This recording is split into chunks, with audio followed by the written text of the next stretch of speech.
Fuck it.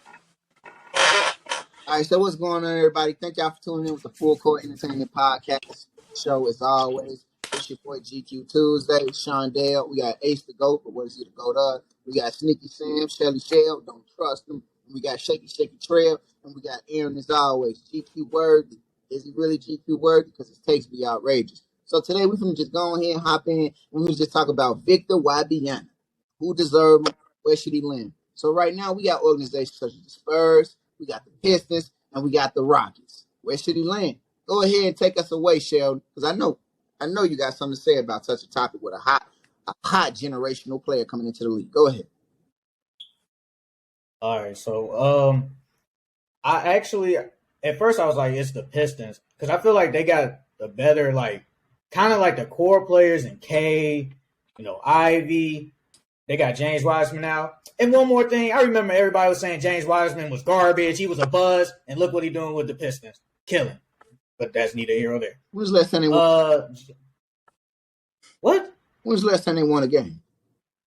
The other day. Who, the Pistons? It doesn't matter. He's playing good. It doesn't matter. Yeah, finally. I thought it was about winning. What you mean, finally? He wasn't getting playing time. What do you mean? The playing time that he did get, he wasn't really doing that. They just won the other day, though. Mm-hmm. That's why they sent us as a G League. But finish your point. Finish goes. about Wembanyama. Not too much on the pitch. But they got Jalen Duren. They got Bogdanovich. I don't think he could be there next year, but either way.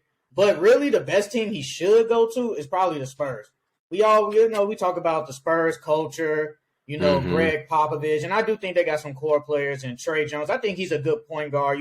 He's more of a traditional pass-first point guard, can get you a good 15, 16 points. Devin Vessel's a good two-guard to start with. Kellen Johnson has showed this year that he can't be my best player. He showed.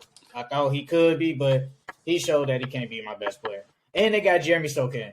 I mean, I saw him at Baylor play. He was decent. It took him a minute to adjust to the league, but he's playing really good. He's actually been playing really good recently though. And with that, and just with the Spurs coach, I think Wembanyama, and then they'll actually have a franchise player since basically Kawhi, but really since Tim Duncan. Yeah. And I know Shondell always be talking about, they ain't nothing to do in San Antonio, born and all that good stuff. So he can focus instead of going to somewhere where he might get distracted. So me personally, I think it's the Spurs. I don't think the Rockets are a good organization to go to because I don't know how they go fit all those players over there. And just I don't know what's gonna happen with Steven Silas. He might get fired. Then it just depends on the coach. I don't know Steven Silas might play. He might be the coach next year, or they just might get a new coach. So I'm gonna just go with the Spurs. I just think they just the best fit, and you gotta be able to pair one of the best coaches ever. So yeah, the Spurs. Trail. Mike passing the Trail. Trail, what do you think Victor Wembanyama can land? As everybody know, I wanted to say the Jazz, man. I wanted him. I wanted him on the Jazz, man. Him next to Lauri Markkanen would have been nice as fuck, but I guess I want to say the Rockets, man. I want to say the Rockets. Rockets because they already have Jalen Green, pure scorer. He ain't really passing it up. They got Kevin Porter Jr., a great point guard, a good facilitator, decent defender, not no bad player at all. Then they got a bunch of shooters on that team. The floor spacing would be amazing if you go to the Rockets, man. Plus, they already got good shooting over there. See, the last few games by the Rockets, man, the Rockets been killing, man. The Rockets been killing, they've been beating all the top teams. In the paint, they've been killing in the paint. They scored 74, 78 points on the Lakers in the paint, but they didn't have AD. Wait, that's without AD, so don't even count. Don't even try to bring that up. Nor did they have Mo Bamba. They played that way. They had did they have Vanderbilt starting at center last night? I think they had Mo Bamba, didn't they? They had Vanderbilt at center last night. Okay, Yeah, Mo Bamba hurt. Yeah, Mo Bamba injured. So come on, bro. And Vanderbilt 6'8"? On a good. But before that, who they beat before that? I think it was the Nuggets. Nah, it wasn't the Nuggets. Celtics, wasn't it? The Celtics, title contender, man. That's a really good win on their belt, man. Shit. So true. That's who you think he should land with? Yeah, because I think they got a bunch of potential, man.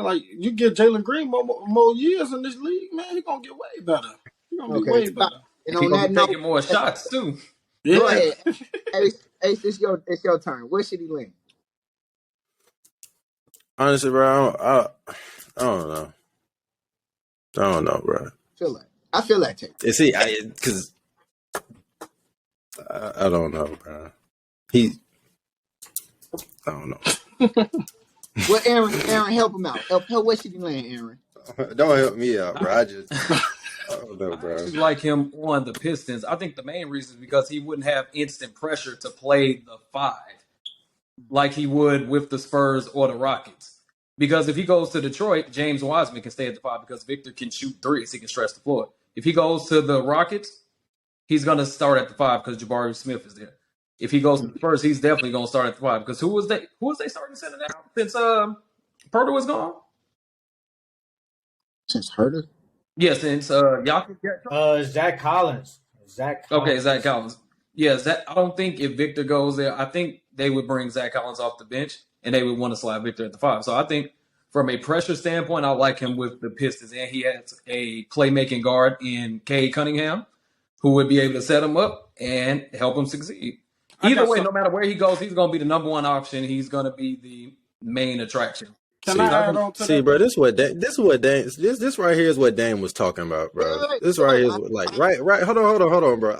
I'm sorry to cut you off, bro. I just said I don't know to him, bro. I got to get something out right here with Aaron just saying that. Say that last part again, because this is exactly what Dame was just talking about, bro. You bro. He didn't even college. I understand, bro. That whatever league he in, the G League or whatever that league is that he playing in, it's the NBA is a whole different stage. And what you just said, you're gonna draft this man, you giving him the keys to the franchise just like that. But that's how it's always been. Yeah. But it's not always been like that. This is exactly what Dame is talking about. The culture that the NBA has become, where you got these new guys, they ain't never played on the NBA stage before. And you just give them the keys to the franchise. You let them start. You're giving them all these minutes and whatnot. That's literally been the case in any sport.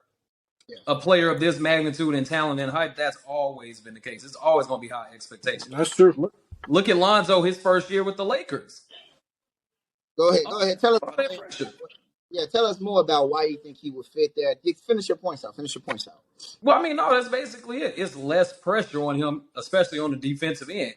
He won't have to stick to Jokic, the MBs, the Cats every single night. He can stay on the perimeter and ease into it. So, okay, so I think so. Pretty much, my take is a little bit different than you and Sheldon's. I definitely agree with what Ace said a little bit about Dame's comment. That's going to be great to transition into. But I do kind of feel though the Spurs would probably be the best place for him to land.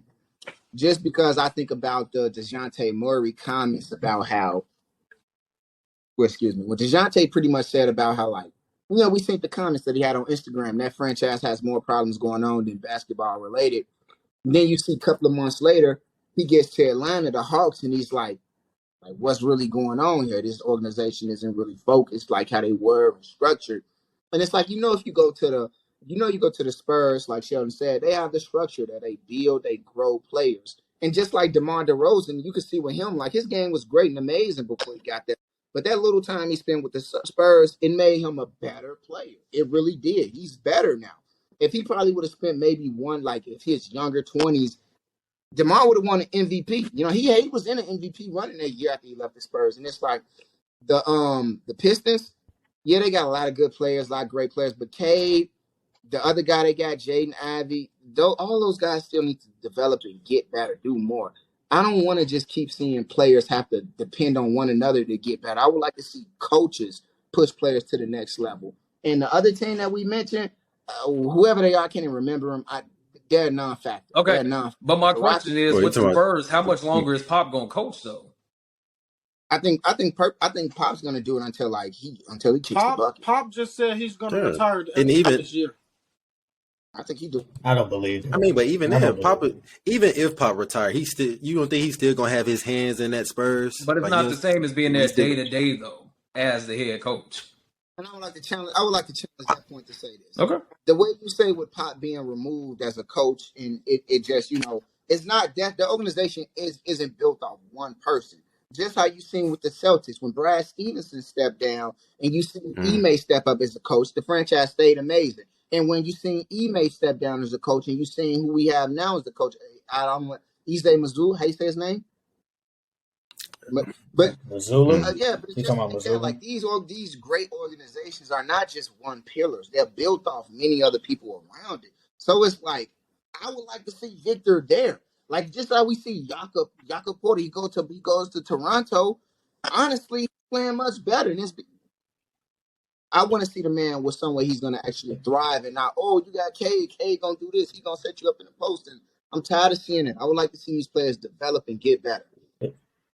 The only reason I said the Spurs is because I feel like he's gonna be the number one. Like I think he's gonna be the number one with the Pistons, but it's like you just drafted K number 1 2 years ago. He's coming off an injury. Like, is he gonna be the same? Is Jaden Ivey? How is he gonna transition from basically being was supposedly be the second option, I guess, to probably being the third or fourth? How is he gonna transition to that? The same with Bogdanovic. He's just gonna be there Catch and shoot, with the three point specialist, and then you have all these bigs now. Jalen Duren, he's good. So it's like, what are you gonna do with him? James Wiseman is good. What are you gonna do? James Wiseman can't play the 4. He's too slow. Footwork not fast enough. And that takes pressure off. No, I don't know. I think wherever Wembanyama land, he gonna always play power forward, man. That's gonna be his position. No, he goes to the Spurs or Rockets. He's playing the 5. They playing 5. Think he gonna? And that's the same with the Rockets. What are you gonna? He'll play the 5, but the matchups will probably be different. Bruh, what you gonna do? Because with the Rockets, Kevin Porter's not gonna be there no more. Because I think they need a traditional point guard. I don't think because they signed him to a 4-year deal, but it's really 1 year. They said the rest of his years are non-guaranteed. And they probably want a traditional guard and want Jalen Green to be like that guy. Then you already got Jabari Smith. Jabari Smith can't play the 3. His footwork ain't fast. He can't play the 3. Then you got Sengun. I don't think Sengun can play the 4. So it's like now you got these. They would trade. Either Sengun comes off the bench, they trade him. You're not going to pass up. I can't put Sengun on the bench. But you're not going to pass up on Victor because of Sengun. I know you're not, but I can't put him on the bench. And that's why I would like to say this. I honestly think I think the Rockets are the worst franchise in the league right now. I mean, I know record-wise it's probably the Pistons. Rockets did a little bit. But I think it's actually the Rockets. And I think that when you look at the log jam they got, it's not like Orlando where it looked like it's working out, the organization making moves and trade. The Rockets suck. And I don't think it's a real choice for him. I think even if they get the choice to get Wembanyama, I think they shouldn't even go for him. They should just trade him off. I don't think they should do it. Kevin Porter Jr., I'm not going to hold you. I could see him somewhere going, and he could maybe Chicago needs a point guard. Lonzo's not working out. Send him to Chicago. But he's not a point guard though. He's way better at who really is a point guard. We're really in the era. Yeah. I feel like we're really in the era of positionless basketball for real, and it's just all about the if the player has the ability and the size for it, we'll put them out there type deal. I think we all say that, but it's not true. I think the only thing that really just happened is the big. What you mean? That's how we doing with this. That's how they doing with this small ball. What you mean? They got PJ Tucker playing center. Let me tell you. What? I'm telling you. I think you say that, but it's not really true. You get like these positions with the big. The big is just changed. The big isn't just sitting in the paint and just hook shotting, playing with back to the basket anymore. The big is that you got players like Sabonis, you got players like Jokic, you got players like Draymond, and you got. It's the same thing with the point guards too. Let me finish. So you got these bigs. They can play through them. They can pass. They're triple action. They're triple threats. And so you say it's positionless. It's not really positionless. What's changed with the point guard besides the range? What's really changed with the point guard? They score more. What you mean range? Score more? Okay, yeah. They just score more. The position ain't really changed. What's changed with the shooting guard? What you mean? Shooting guard doing everything. They size. What you mean? You got shooting guards that can actually play center because they got the ability and the size for it. You don't got no shooting. So you can. Center. What shooting guard playing center? We barely got shooting guards in the league. Shooting guards, more defenders. LeBron can play the. This is what we're talking about. LeBron can play the 1. LeBron can play the 2, the 3, the 4, and the fucking 5. LeBron doesn't count. How many LeBrons in the league? KD can do the same thing. You can slide Giannis in any position. No, he can't, bro. Yeah, If you put KD at center, it's over yeah, with, he's bro. not as No, big you or can't do strong that. as bro. Because LeBron. it's He listen, can't do. He's He not can't do stopping a that, bro. player it's like about the OD, man. You're matchups. right. It's That same about thing with LeBron. it's about the matchups, bro. It's again, like I'm saying, it's about the matchups. And that's why I call cap. The game people keep saying we're moving to a positionless game. It's not, because a lot of these positions they can't defend. They can't defend their own positions. You only got a few players that you could plug and play, but you don't really have that many players that can actually go out and play every position. That And strengthens the And it ain't argument even of like they positionless playing man. It ain't basketball. even like they playing man to man the whole time anyway. Aaron, what was your No, point? I'm Aaron, say it saying again. that strengthens the point of positionless basketball. Most people can't play defense. If that's the majority, then yes, you can be positionless. If they all at the same level on defense, how many elite defenders do we have? Would you say majority of the league is closer to average or above average on defense? I Maybe say less than average. maybe a I little say less than average. average. Maybe I a say little less just than I'll go a little Okay, bit average. less. if that's the case, then yes, you can be Less than average. positionless.